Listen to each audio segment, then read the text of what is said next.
성도 여러분 안녕하세요. 오늘도 아침 예배에 찾아오신 모든 성도님들을 진심으로 환영합니다. 오늘도 어제에 이어서 성경이 말하는 재정에 대한 하나님의 계획이 무엇인지, 그리고 그리스도인의 성공의 비결에 대한 말씀이 전해집니다. 오늘 말씀을 통해서 하나님의 뜻이 무엇인지 배우고 뜻을 정하는 시간 되시길 간절히 바랍니다. 이제 기도하겠습니다. 하늘에 계신 아버지, 말씀으로 인도하여 주신 은혜에 감사드립니다. 저희가 받은 은혜를 날마다 묵상하며 주님께 기쁨을 드리는 참된 성도가 될 수 있도록 인도하여 주시옵소서. 하나님께서 저희에게 맡기신 청지기 직분을 어떻게 하면 충실히 행할 수 있는지 배우는 시간 되게 인도하여 주시옵소서. 전해지는 말씀 가운데 성령 하나님 함께 하여 주셔서 말씀이 저희 마음에 새겨지게 하여 주시고 주님께 대한 감사와 충성이 새겨질 수 있도록 도와주시옵소서. 감사드리오며 예수님의 이름으로 기도드립니다. 아멘. 오늘도 목사님께서 특별한 말씀을 준비해 주셨습니다. 함께 묵상할 제목은 재정과 자녀에 대한 하나님의 계획 2부입니다. 이제 목사님께서 권면의 말씀을 전해 주시겠습니다. 안녕하십니까? 오늘은 재정과 자녀들에 대한 하나님의 계획을 살펴보도록 하겠습니다. 성도 여러분, 하나님께서 우리에게 청지기 직분을 주시면서 두 가지를 맡겨주셨습니다. 첫째는 돈과 재정을 맡겨주셨고, 둘째는 자녀들을 맡겨주시면서 이것들을 잘 지키라고 청지기 직분을 주신 것입니다. 자, 우리가 어떻게 하면 이 청지기 직분을 신실하게 감당할 수 있을까요? 오늘 이 문제를 살펴보겠습니다. 제가 오래전에 한 책을 읽었습니다. 그 책은 저 개인에게 있어서 아주 중요한 인사이트를 준 책입니다. 그 책에는 이 재물의 많고 적음을 통해서 사람들을 네 종류로 구분했습니다. 많은 사람들이 이 책을 좋아하죠. 그 네 종류가 있는데 이 네 종류의 사람들이 어떻게 나눠지는가를 우리가 보면은 인생을 알게 되는 것입니다. 부자는 어떻게 살아야 되고 가난한 자는 어떻게 살아야 되는지, 자, 이제 하나씩 좀 살펴보도록 하죠. 먼저 속부입니다. 속부는 세속적인 부자를 뜻합니다. 속부가 뭐예요? 세속적인 부자입니다. 뭐예요? 속부는 하나님을 알지만 돈을 사랑하는 부자이다. 돈은 많지만 그 영혼이 곤고하다. 재물이 많지만 늘 양심의 가책과 정죄를 받고 시달리면서 살아간다. 이것이 속부입니다. 예수께서 말씀하시기를 이 부자는 낙타가 바늘구멍에 들어가는 것보다 어렵다 그랬죠. 부자가 하늘 가는 것은 낙타가 바늘구멍에 들어가는 것보다 어렵다 그랬죠. 바로 이 속부가 이 케이스가 되는 것입니다. 속부, 세속적인 부자.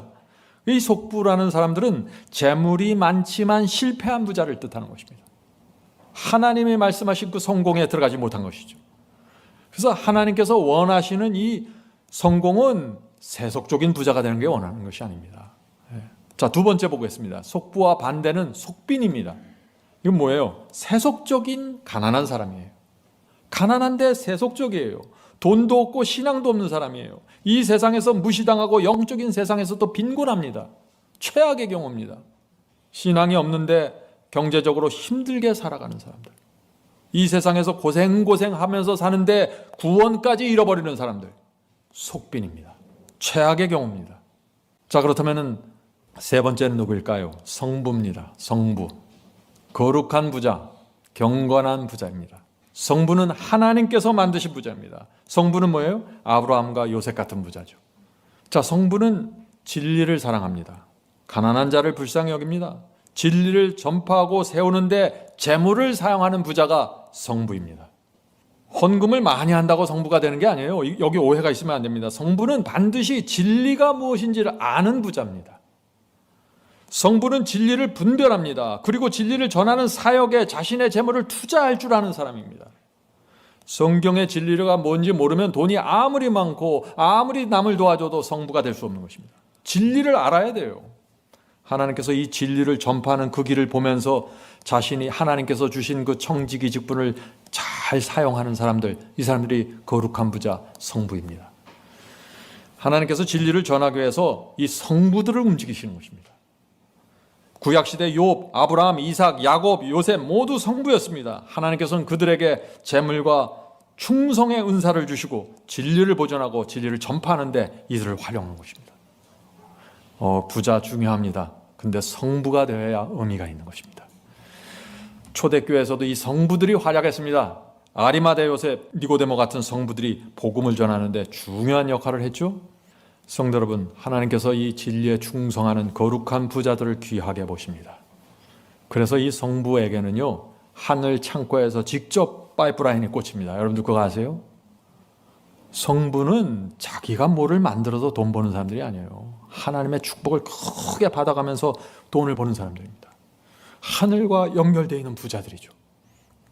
그래서 내가 재물을 어떻게 사용하는가, 또 내가 진리를 어떻게 보고 있는가에 따라 부자가 두 종류로 나누는 것입니다. 속부가 될 수 있고 성부가 될 수 있는 것입니다. 속부는 망한 부자이고 성부는 성공한 부자입니다. 왕궁에서 비단 옷을 입고 사는 그리스도인이 시골에서 평범하게 사는 그리스도인보다 더 힘들까요? 어려울까요? 부자가 더 어려운 것입니다. 부자가 더 많은 시험을 견뎌야 되는 것입니다. 그래서 이 부자는 성경 말씀에 더 집중해야 되고 성령의 감동을 늘 받지 않으면 크게 무너지는 것이 부자들입니다. 그래서 돈을 갖고 있는 분들, 재물이 있는 분들은 반드시 이 성부가 누구인지, 어떤 사람들인지 분명히 공부해야 되는 것입니다. 성부는 누구예요? 영을 분별할 수 있는 부자들입니다.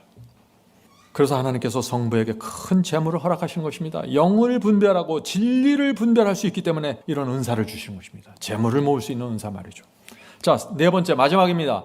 우리가 속부, 속빈, 성부 배웠죠? 이제 나머지 뭐예요? 네, 성빈입니다. 성빈이 뭐예요? 경건한 가난한 자들입니다. 네, 경건하지만 거룩한 성도들입니다. 성빈은 의를 위해서, 진리를 지키기 위해서, 그러다 보니까 어떻게 가난하게 된 사람들이에요. 네? 성빈은 정직하고 부지런하지만 하나님께서 그 사람을 가난하게 만들었습니다. 하나님께서 어떤 사람을 성빈으로 부르면은요, 그 사람에겐 돈이 붙지 않아요. 왜 그럴까요? 하나님께서 그를 성빈으로 부르셔서 사명을 주시기 때문에 그렇습니다. 성도 여러분 중에 혹시 나는 가난하다 하는 분들이 계십니까? 전혀 좌절하거나 실망할 필요 없습니다. 여러분들의 남은 생애 동안 성빈으로 살면 되는 것입니다. 그러면 누구보다도 분명한 확신을 갖고 이 세상을 성공적으로 마칠 수가 있는 것입니다. 성경에는 성부도 나오지만 수많은 성빈들이 나옵니다. 저는 정말 성빈이 되고 싶습니다. 찢어지게 가난해도 하나님께 충성하는 성빈으로 살면 성공입니다. 하나님께서 이 성빈을 이 세상 어떤 속부들보다 귀하게 보십니다. 하나님께서 왜 이 성분을 귀하게 보실까요? 교회를 위해서 큰 헌금도 드리지 못한 이 가난한 거룩한 자들을 왜 하나님께서 귀하게 보실까요? 이들은 진리를 정확하게 보고 있고 이 진리를 전파하기 위해서 자신의 생애를 바치고 있기 때문에 그렇습니다. 성빈은요, 그래서 자기가 가난하다고 해서 위축되지 않아요. 이 성빈의 중요한 특징입니다. 성빈은 남의 눈치 보지 않아요. 돈 때문에. 왜요? 자기가 진리에 대한 확신을 갖고 살기 때문이죠. 하나님께서 이 가난하지만 진리를 붙잡고 있는 자신을 얼마나 귀하게 보실 것을 믿기 때문입니다. 그래서 이 가난한 성빈들은 말과 태도와 분위기에 있어서 믿음과 확신이 나타나게 되는 것입니다. 성도 여러분, 저는 이 성빈들이 좋습니다.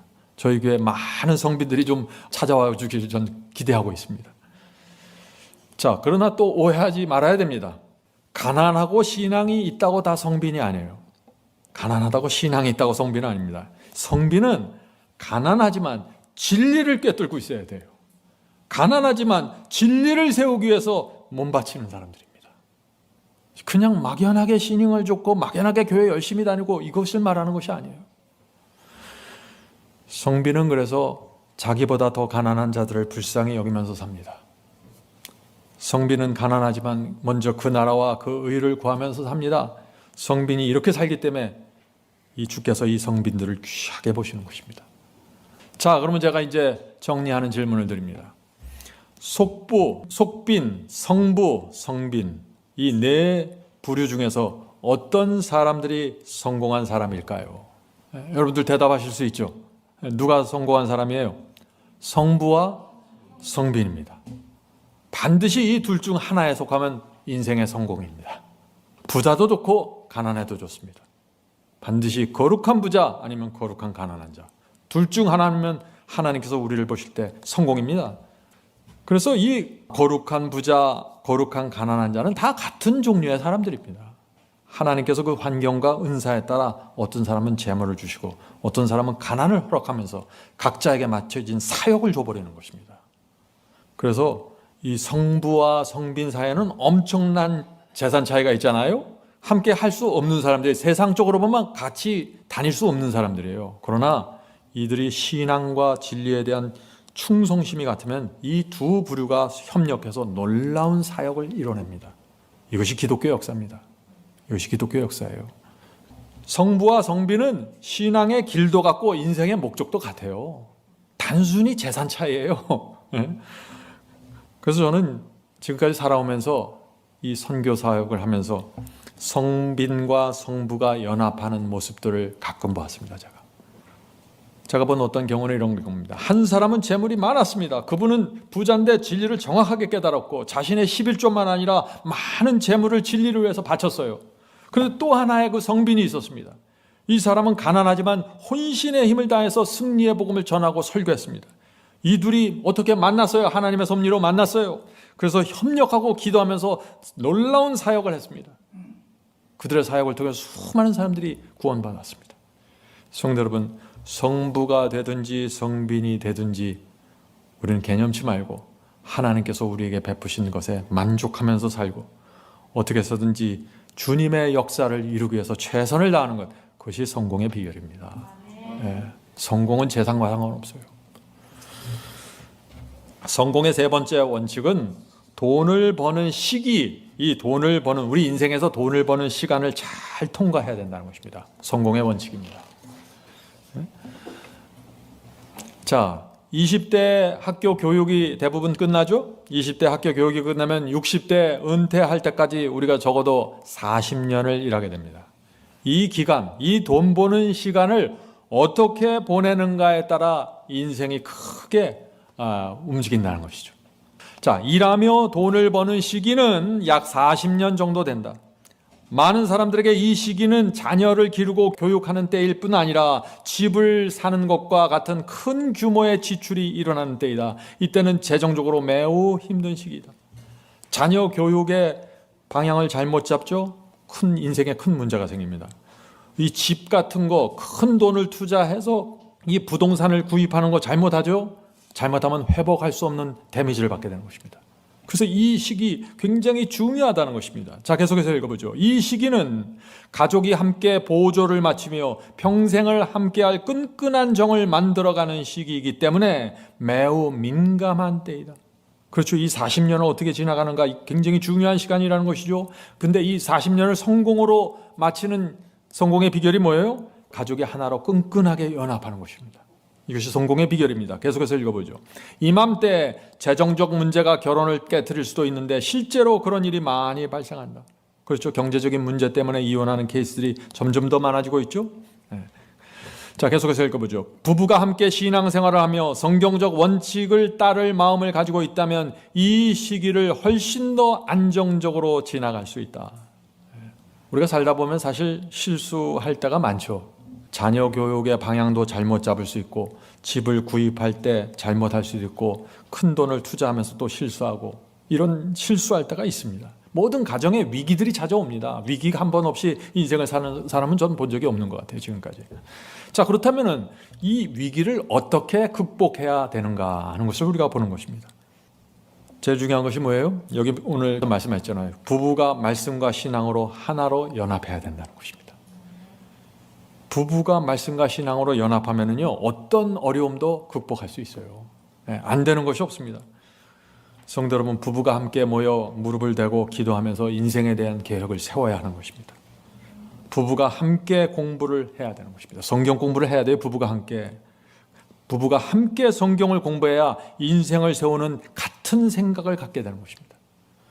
결혼하기 전에 성경 공부를 두 남녀가 함께 하면 그것도 큰 축복이 되는 것입니다. 두 사람이 하나의 마음으로 연합하는 것입니다. 자, 그래서 세 가지 원칙이 세워지는 것입니다. 결국 세 가지 원칙. 첫 번째, 영적인 원칙입니다. 두 번째, 재정적인 원칙을 세워야 되고, 세 번째, 자녀 교육, 가정과 자녀 교육에 대한 원칙이 세워져야 됩니다. 이 세 가지 원칙을 세우면 어떻게 돼요? 이것이 성공의 비결이라는 것입니다. 가정이 평강 가운데서 전생애를 살 수 있다는 것입니다. 이것이 성경이 우리에게 말하는 성공의 비결입니다. 여기서 놓치면 놓칠수록 자꾸 데미지가 생기는 것이에요. 그런데 성경의 이 원칙을 모르면 내가 데미지를 받고 있고 내가 어려운 일을 당하면서도 무엇이 원인인지 분별하지 못하고 지나가 버린다는 것입니다. 자, 계속해서 읽어보죠. 이 시기에 이 노동을 하는, 일을 하는 40년에, 돈을 버는 40년의 시기죠. 이 시기에 세상에 태어난 자녀들은 여호와의 기업이다. 우리는 이 자녀들을 양육하는데 큰 책임이 따라온다는 것을 기억해야 한다. 그리스도인 부모의 목표는 자녀들이 이 땅에서 훌륭한 사람으로 성장할 수 있도록 잘 교육할 뿐 아니라 다가올 세상에도 합당한 자들로 키워내는 것이다. 자녀 교육의 목표가 뭐예요? 자녀들이 이 땅에서 성실하게 일하면서 빛과 소금으로 살아갈 수 있도록 교육시키는 것입니다. 이 자녀들을 위한 최종적인 목표는 뭐예요? 이 자녀들이 하늘 도성에 들어갈 수 있는 성도로 키워내는 것이 자녀 교육이라는 것입니다. 네. 자, 그래서 자녀 교육의 세 가지 방법이 나옵니다. 자, 우리가 이제 그 방법을, 세 가지 방법을 하나씩 좀 살펴보도록 하죠. 자, 첫 번째, 그리스도인 가정 환경을 제공하라입니다. 그리스도인 가정 환경을, 자녀를 잘 기르려면 가정 환경을 잘 제공해야 된다는 것이죠. 부부가 맨날 싸우면 교육이 되겠습니까? 안 된다는 것이죠. 어떤 환경을 제공해야 되나? 자, 여기에는 규칙적이고 흥미로운 가정 예배, 교회 출석, 또 신실한 11조와 각종 헌금 생활이 포함된다. 이런 습관들은 어릴 때부터 잘 교육해야 한다. 커서 갑자기 이런 신앙으로 들어오기 어려워요. 어렸을 때부터 이것이 몸에 배야 된다는 것이죠. 자녀들에게 그래서 우리가 왜 예배 드려야 되고 왜 헌금을 드려야 되고 이런 것을 잘 설명해 줘야 된다는 것입니다. 그래서 자기 스스로 11조를 준비하고 자기 스스로 헌금을 준비해서 교회에 나올 수 있도록 훈련시켜줘야 된다는 것입니다. 자, 제가 참 좋아하는 말씀이 나옵니다. 질서 정연하고 잘 훈련된 가정은 인간이 할 수 있는 모든 설교보다 그리스도교를 더욱 많이 증거한다. 강력한 설교보다 더 효과적인 전도 방법이 뭐예요? 질서 정연하고 잘 훈련된 가정이라는 것입니다. 이 가정이 세상에 탁 보여지면 어떻게 돼요? 많은 이 세상에서 지쳐있고 실패한 사람들이 경이로운 눈으로 바라보게 된다는 것이죠.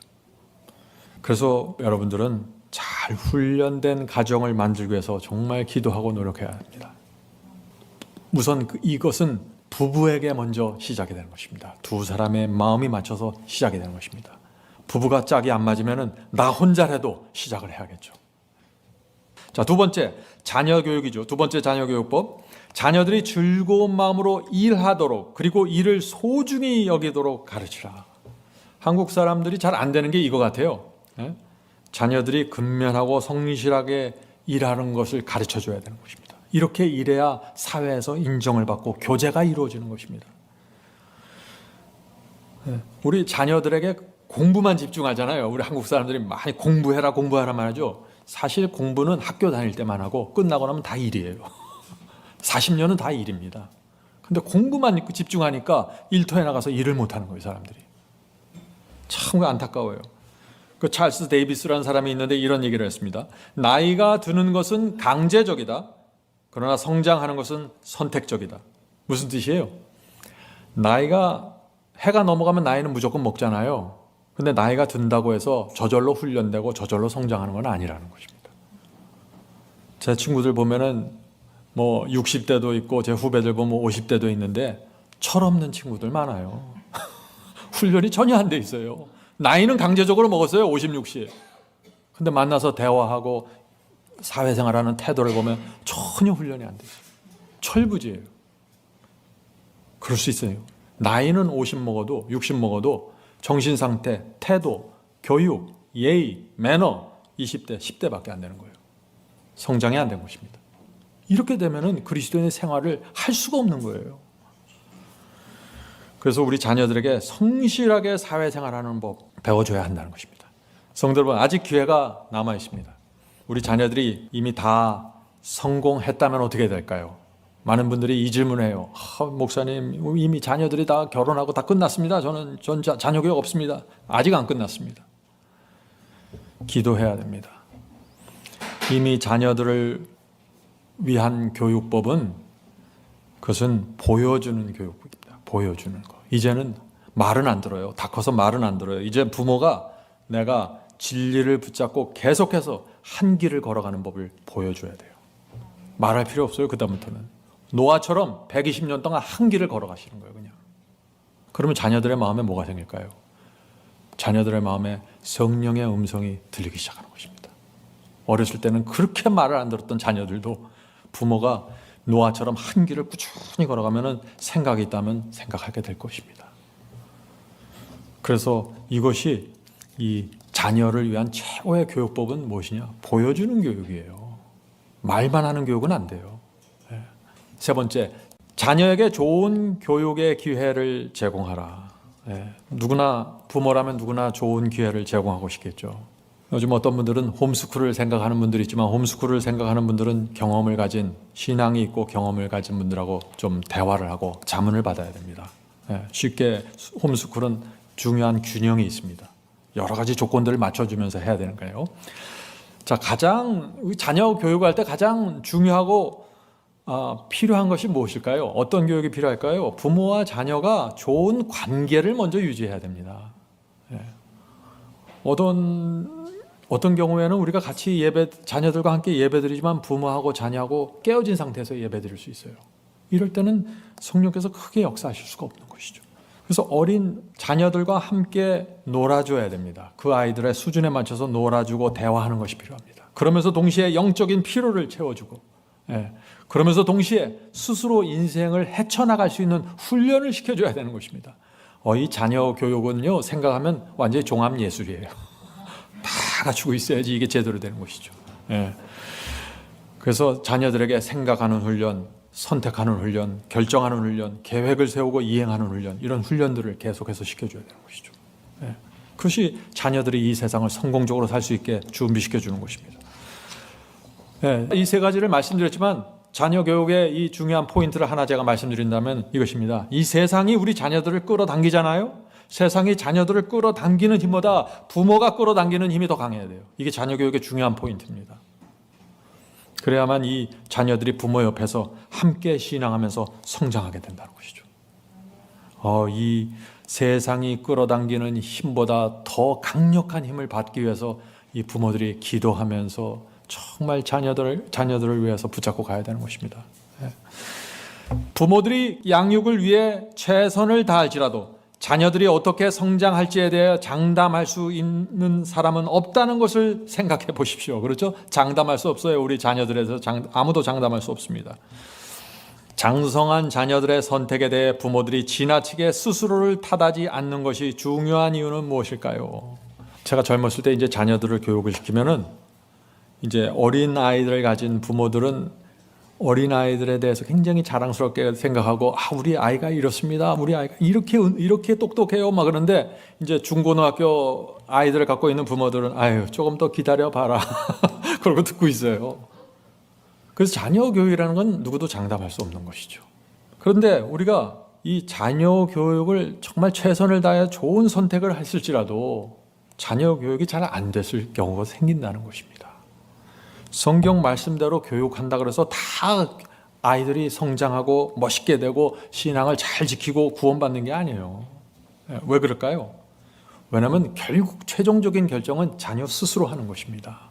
부모가 말씀대로 교육하고 호소는 할 수 있어요. 그러나 결정은 자녀가 하는 것입니다. 자녀도 자기 스스로 자기를 부인해야 돼요. 자녀도 자기 스스로 자기 십자가를 져야 돼요. 그래야만 구원받을 수 있는 것입니다. 자녀들도 스스로 자기 마음과 생애를 하나님께 드려야 하는 그 결정을 해야 되는 것입니다. 그래야 자녀도 교육을 받는 것이에요.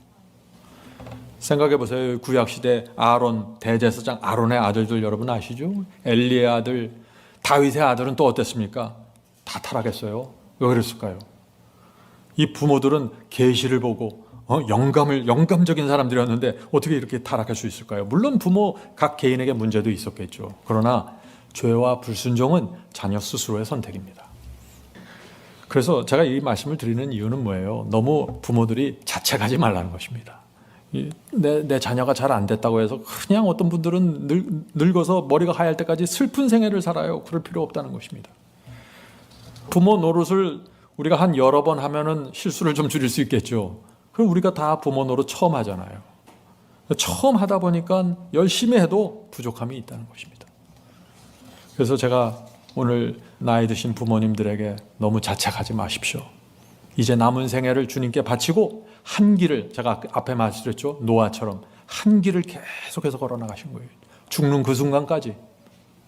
그럴 때 하나님께서 이 자녀들에게 호소하시고 감동하실 수 있다는 것입니다. 마지막 기회가 자녀들에게 간다는 것입니다. 성도 여러분, 하나님께서 맡겨주신 청지기 직분을 신실하고 충성스럽게 행합시다. 최선을 다합시다. 돈과 재정에 대해서는 반드시 우리가 거룩한 부자이든지 아니면 거룩한 가난한 자이든지 둘 중 하나가 되어야 됩니다.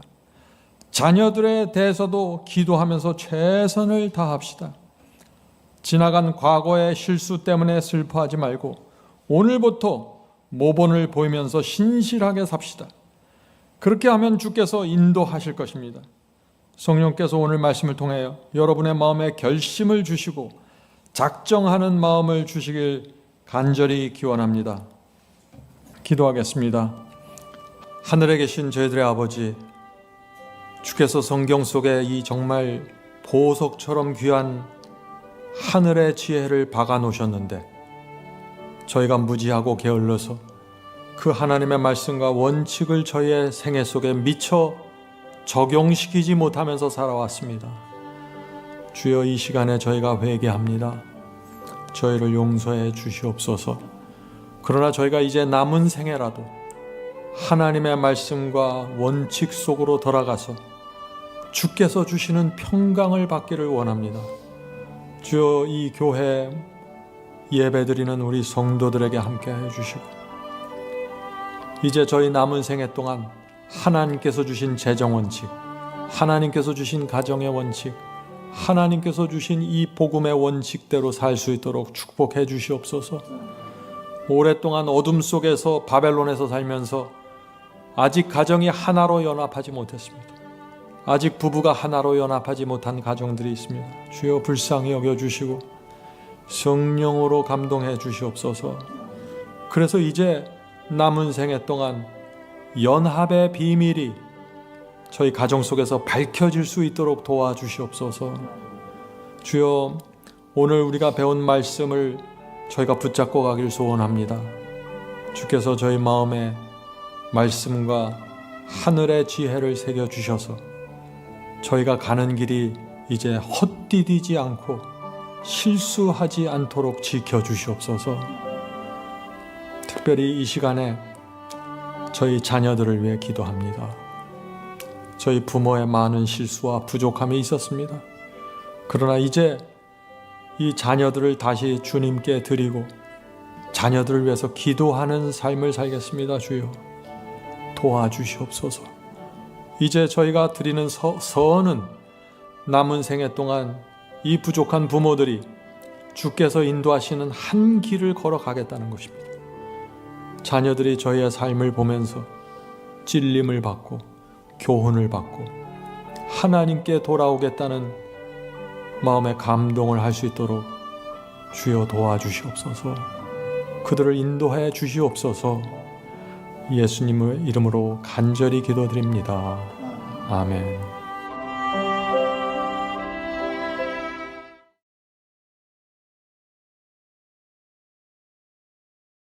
Be not dismayed, whate'er betide, God will take care of you. Beneath His wings of love abide, God will take care of you. God will take care of you through every day or all the way. He will take care. Take care of you. Through days of toil when heart doth fail, God will take care of you.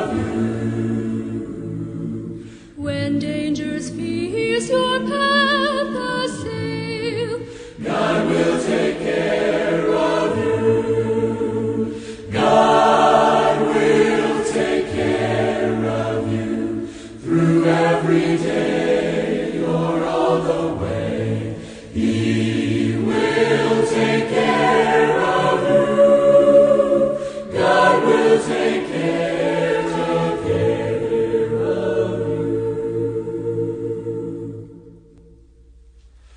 All you may need, He will provide. God will take care of you. Nothing you ask will be denied. God will take care of you. God will take care of you through every day or all the way. He will take care of you. God will take care of you.